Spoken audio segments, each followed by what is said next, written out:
I moved to Jacksonville for a fresh start. New city, new job. I just wanted peace. I found a cheap rental on the edge of town. It was small, kind of old, but it felt like what I needed. The landlord barely spoke, just handed me the keys and left in a hurry. I didn't thought much about it. I should have. The first few nights were quiet. Too quiet, maybe. But on the fourth night, I heard footsteps out of nowhere, right outside my bedroom door. They were heavy and slow, pacing back and forth. I used all of my courage to open the door, and nothing. No one.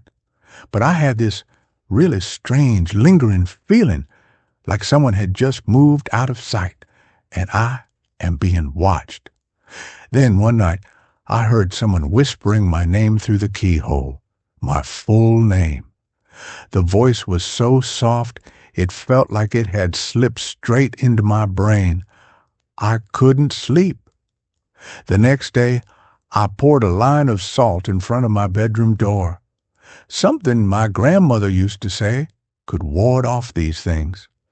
When I woke up, the salt was broken, and the words, "I see you," are scratched on the floor.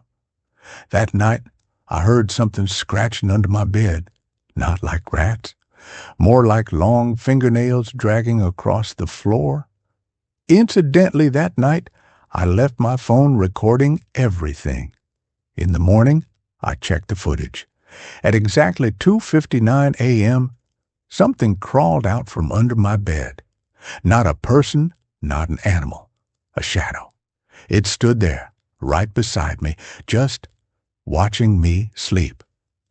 At 3:06, it slid back underneath. But before the video glitched and cut out, the figure turned and looked straight at the camera and smiled. I showed the video to my neighbor.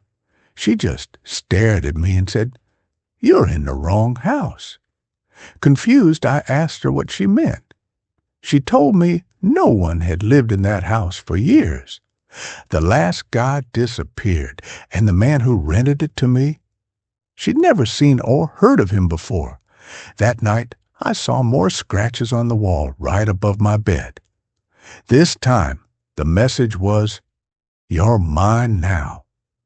I didn't sleep that night. I packed a bag and slept in my car 3 blocks away. Around 3:10 a.m., someone knocked on my window. I looked up. It was me. Same face, same hoodie, same blank stare, but smiling. I drove off and didn't stop until the sun came up. The next day, I went back to get the rest of my stuff, but the house was completely boarded up, sealed. The windows were nailed shut, the front door padlocked. No trace that I had ever lived there. The real estate company said the place had been condemned for over a decade. No renters, no records, nothing. Yesterday, I got a photo in the mail. No return address. Just a single photo of that same house, taken from across the street.